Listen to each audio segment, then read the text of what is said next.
sedikit punya anak di kuliah akan akrah usaha. Sebaliknya kata sayang ke agama anak senang punya anak ke dijabut dapre dan jiwa toko pisang.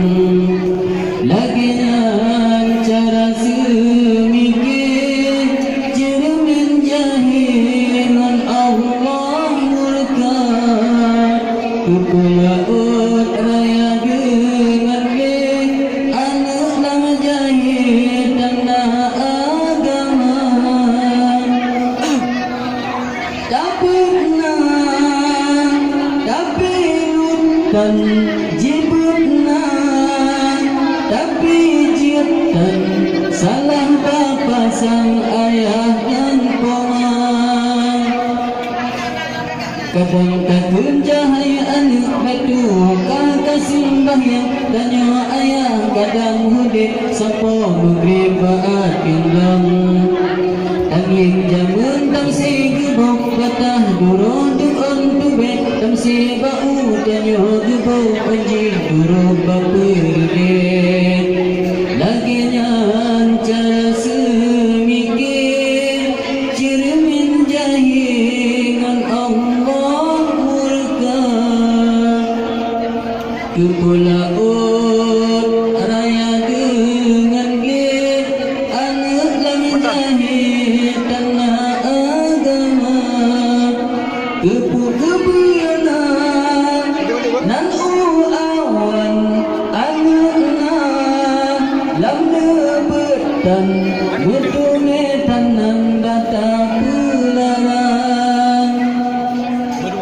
Ingat-ingat ka anak mitman buju muka yang ubit angka doa halal lepah tebai lidah siput mata.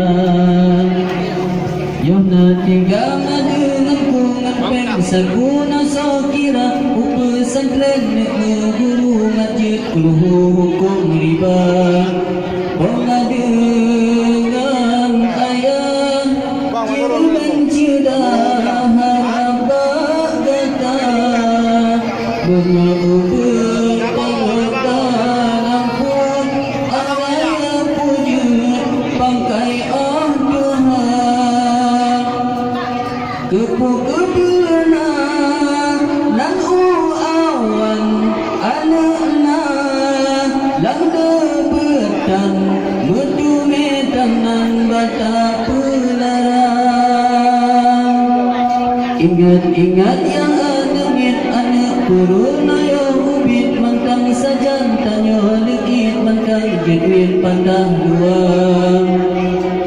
okaraya bidang libang oleh badan damadumok dasah ulun rabi debit ada tawit patah lapan pengadengan ayah cermin cerdas segala rupat getanya cik wa ulet keok ahmangan engkot tajak musalam misiluna asakatan mugrebna insyakahan sembahyang subah kadang lantikan. Ingat-ingat yang ada bicara sunyi dia berdikit punya anak di kuliah lantar rajah usaha. Sebaliknya datang sayang ke agama anak senang punya anak ke dijabut kapret dan dia toko pisang.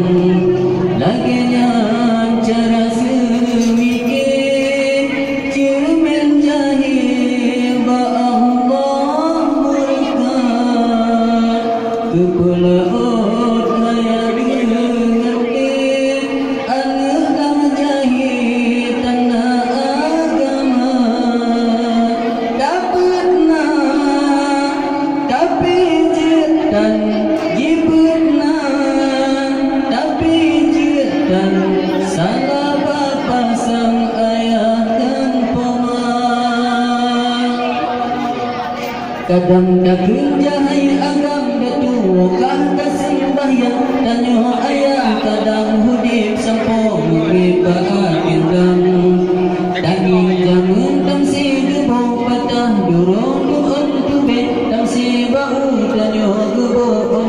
turut bapa dia lagi nyam cara semikir